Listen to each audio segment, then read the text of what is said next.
ከጊዜ ወደ ጊዜ እየተባባሰ እየተጋነነ የመጣው የአርቲስት ሳምሶን ታደሰ ቤቢና የዳግማዊት ፀሐዬ የትዳር ጉዳይ አሁን እንግዲህ በጣም ከነሱም ከሁለቱ አልፎ ወደ ልጆችና ወደ ቤተሰቦች ዙሪያም ያመራ ይመስላል ጉዳዩ። ከሰሞኑ እንግዲህ በማህበራዊ ድረገጽ ላይ አንድ ቪዲዮ እየተሰራጨ እንደነበረ ተመልክተናል። ይሄም ምንድነው ልጆቹ አባታቸውን ሲሞግቱ ቆመው ከሷ ጋር እንግዲህ የሚያሳይ ቪዲዮ ነበረ። ታዲያ በዚህ ጉዳይ ላይ አርቲስቷ ምላሽ ሰጥታለች ማለት ነው። እኔ አይደለሁም ይሄንን ያደረኩት ሌላ ሰው ነው በኔ ፍቃድም አይደለም የተቀረጸውና የተለቀቀው ስትል ነው መልእክቷን ከጠበቃዋ ጋር ሆና ያስተላለፈችው ማለት ነው። እንግዲህ ከዚህም በፊት አንድ ቪዲዮ ሰርችበት ነበር እኔም ምንድነው በጣም በሚያሳዝን ሁኔታ ልጆቹ ልክ ያልሆነ ነገርን ሲናገሩኛም ተመልክተናል።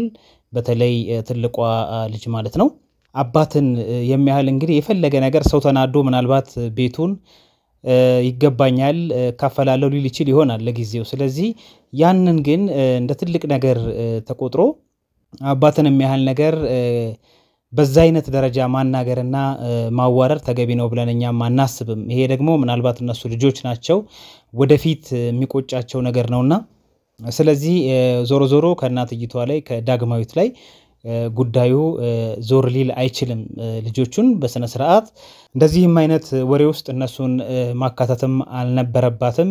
ሳሚም ይሄን ነገር ሲናገር ነበር እናንተም ትሰራላችሁ እዚህ ከናንተ ጋር ይሄንን ጉዳይ መነጋገር የለብኝም ሲል ተስተውሏል ማለት ነው።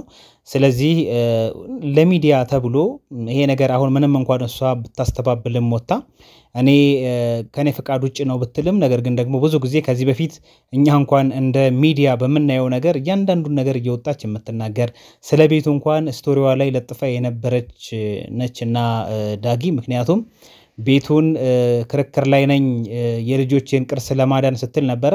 በርግጥ እናቷ ይመስሉኛል በዚሁ ቪዲዮ ላይ ሲናገሩ ሰምቻለሁ። ምንድነው ያሉት አንተ 97 ላይ ነበርኩ እያሉ ሲናገሩ ነበርና ምናልባት እንግዲህ ቤቱ እነሱ ከመጋባታቸው በፊት የነበረ ከሆነ ህግ አይቶ ለሷ ወይንም ለልጆቹ ወይ ደግሞ እንግዲህ የሷ ቤተሰቦችም ከሆኑ ለነሱ ይመለስላቸዋል። ይሄ ምንም ህግ ያዘው ነገር ይግባኝ ጠይቀዋል።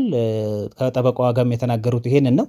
ይግባኝ ጠይቀናል ብላለችና እንግዲህ በይግባኙ ተቀባይነት አግኝቶ ምናልባትም ድጋሜ ክርክሩን የሚያሸንፉ ከሆነ ህግ ያዘው ነገር ምንም ችግር የለውምና ነገር ግን ዋናው ትልቁ ነገር ልጆች ነገ ሐሳባቸውን ይቀይራሉ።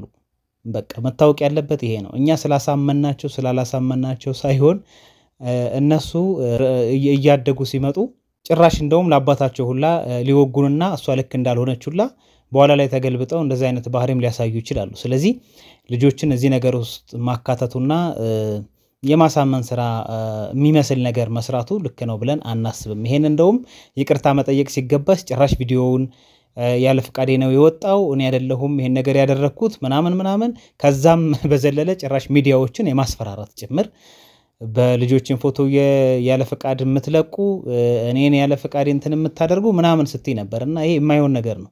ትልቋ ልጃችሁም ስትናገር የነበረችው አባቷን በሚዲያ እያሰደብካት ነው እናታችንን።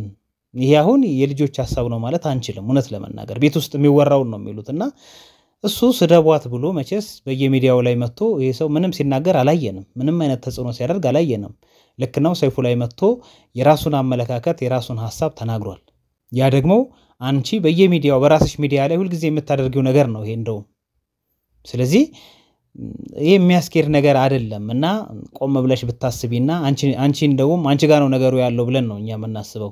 እውነት ለመናገር እንደ ሚዲያ በጣም ብዙ ነገሮችን ሰርተናል ብዙ ነገሮችን እናያለን።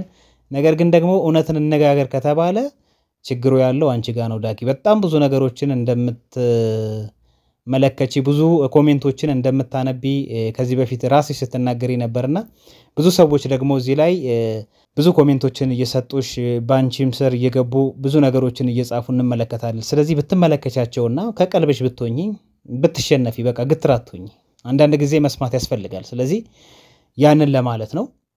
ከዛ በተረፈ በጠበቃሽ አማካኝነት እንግዲህ አብራችሁ ቆማችሁ ስታወሩ የነበረው አንዱ ምንድነው በሰይፉ ሾው ላይ ቀርቦ በተናገረው ልጆቼ በጣም ትልቅ የሞራል ዳሜጅ ደርሶባቸዋል ስትይ ነበርና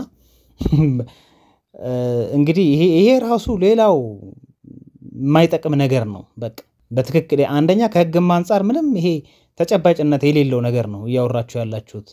ምናልባት ጠበቃሽ ገንዘብ ስለሚከፈላት ለገንዘቧ ስትል ዛሬ በዚህ ሰዓት ያለ ሰው አብዛኛውን የምናውቀው ነገር ነው። ገንዘብ ተከትሎ ብዙ ነገሮችን ብዙ የማይወጣ ጣጣ ውስጥ እያስገቡ ሰዎችን ሰው ገሎ አልገደለም የሚል ጠበቃ እኮ ያለበት ሀገር ላይ ነው ያለነው አይደለም እንዴ?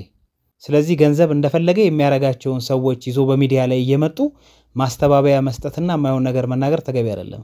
እና ምንድነው ሰይፉ ላይ ሳሚ የተናገረው ነገር? እስኪ ምን አለና ነው ያን ያህል ልጆቹን ዲሞራላይዝድ የሚያደርግ ነገር አለ? የለም። በጣም እኔ እንደውም ታዝቤው የነበረው ከውጭ ከመጣው ልጆችን አልጠየቅኩም ገና ሰሞኑን ነው የምጠይቃቸው ሲል እንዴት ቀድሞ ልጆቹ ጋር ሳይሄድ የሚል እኔ ጋር ራሱ ሐሳብ ነበር። ለካ እንደዚህ አይነት ችግር ስላለ ነው። እንዴት ነው ሊሄድ የሚችለው? እንዳለ እንደ ውሻ በር ላይ ቆማችሁ ስትጠበጥቡት ነበር። በጣም ከባድ እኮ ነው። ስለዚህ በጣም ልክ አይደለም የተደረገው ነገር። እዛ ላይ ሁላችንም የሚያየው ነገር ነው። ዩቲዩብ ላይ ቪዲዮዎቹ አሉ፣ አሁንም ማየት ይቻላል። ሳሚ የተናገራቸው ነገሮች ስለራሱ ብቻ ልጆቹን ያሳድግ እንደነበረ በስነ ስርዓት በቃ ያጎደለባት ነገር እንደሌለ ሲናገር ነበር። ነገር ግን ደግሞ በሷ በኩል ያለውን እሷ ትምጣና እሷን ጠይቃትና መናገር ትችላለች፣ እኔ ስለሷ መናገር አልችልም ነው እኮ ያለው። በጣም እየተናነቀው ብዙ ነገሮችን መናገር እየፈለገ ከራሱ ጋር ሲሟገት እውነታ እሱ ጋር ብዙ እንዳለ እንደውም እኔ ተረድቻለሁ። እኔ ራሱ በጣም ስሜታዊ የሚያደርገኝ ምን መሰለሽ? በየምክንያቱ እየመጣሽ ራስሽ እንዲታዘነልሽ ወይ ደግሞ አላቅም ይሄ ሰዎች ስላንቺ እንዲነጋገሩና አንቺን እንዲደግፉሽ ትፈልጊያለሽ ባጭሩ በቃ።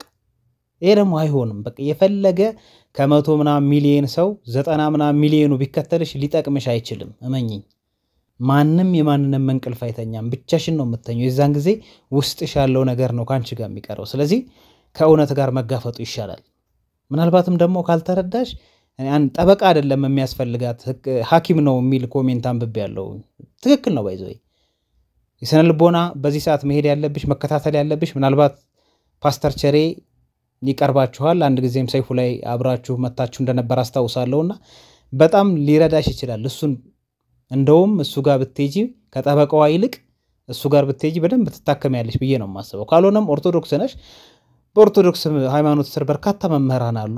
በጣም ትላልቅ ሃይማኖታዊ ከፈለክሽ ደግሞ ሳይኮሎጂካሊ ሁለቱንም ያላቸው መምህራን ሊቃውንቶች የሚገራርሙ አሉ። እነሱ ጋር ሆነሽ ቁጭ ብለሽ መታከም ትችያለሽ። ከዛ ውጪ በየሚዲያ ላይ እየመጣሽ 30 ጊዜ እኛ ስለናንተ ብቻ እንድናወራው የናንተን ብቻ እንድንሰማ አይደለም። በየሚዲያችን ሁላችንም እውነታውን እንነጋገር ከተባለ ግን አሁን እንደውም ባመዛኙ እኔ ወደ ሳሚ ወይንም ሳሚን ተጎርቷል እስከ ማለት ድረስ እንደውም ምን አይነት ሰው ነው የቻለው በጣም የሚገርም ሰው ነው እስከ ማለት ድረስ እየዳዳይ ነው ያለው። ስለዚህ ሚዲያዎችን በማስፈራራት ፎቶዎችን አትፖስቱ እንትና በዚህ ምንም የሚመጣው ነገር የለም። ከእውነት ጎን ነው ሁላችንም የምንቆመው። የሚጠቅማችሁ ነገ ከልጆቻችሁ ጋር ሁለታችሁም የምትቀጥሉ ሰዎች ናችሁ። እኛ ዛሬ ተንጫጭተን ነገ ተንጫጭተን ከወር በኋላ እንረሳችኋለን። ስለዚህ ለልጆች ስትይ ለልጆቻችሁ ሰላም ስትሉ ተስማምታችሁ እናንተ ከሚዲያ አርቃችሁ ሰላም ፈጥራችሁ ተቀመጡ። ቤተሰብ አያዋጣም። ይሄ እናት በዛ አካባቢ ያለ ሰው እናት እንደ እናትነቷ የራሷ ህይወት አላት። በቃ የራሷን ህይወት አሳልፋ ኑራ እዚህ ደረጃ የደረሰች ነች። ስለ አያትሽ ብትጠይቂያት ወይ ስለ እናቷ ብትጠይቂያት በእርግጠኝነት ይሄን ያህል ጣልቃ ላይ ገቡ ይችላሉ። ስለዚህ ሰዎች በሰው ህይወት ውስጥ ማንንም ሲሆን ተጀመር ባልና ሚስት ቤተሰባቸውን እንደሚተው መጽሐፍ ቅዱስም ይነግረናል። መረሳሳት አይደለም። በቃ የቤተሰብ ፍቅር ሌላ ነገር ነው፣ የትዳር ደግሞ ሌላ ነገር ነው። ስለዚህ ማስወገን ቤተሰብ እያመጡ ማሰደብ ይሄ በጣም ጸያፍ ነገር ነው። በጣም ነው ያዘነብሽ። ለማንኛውም አም ሶሪ ትንሽ ስሜታዊ ስለሆንኩኝ ይመቻችሁ።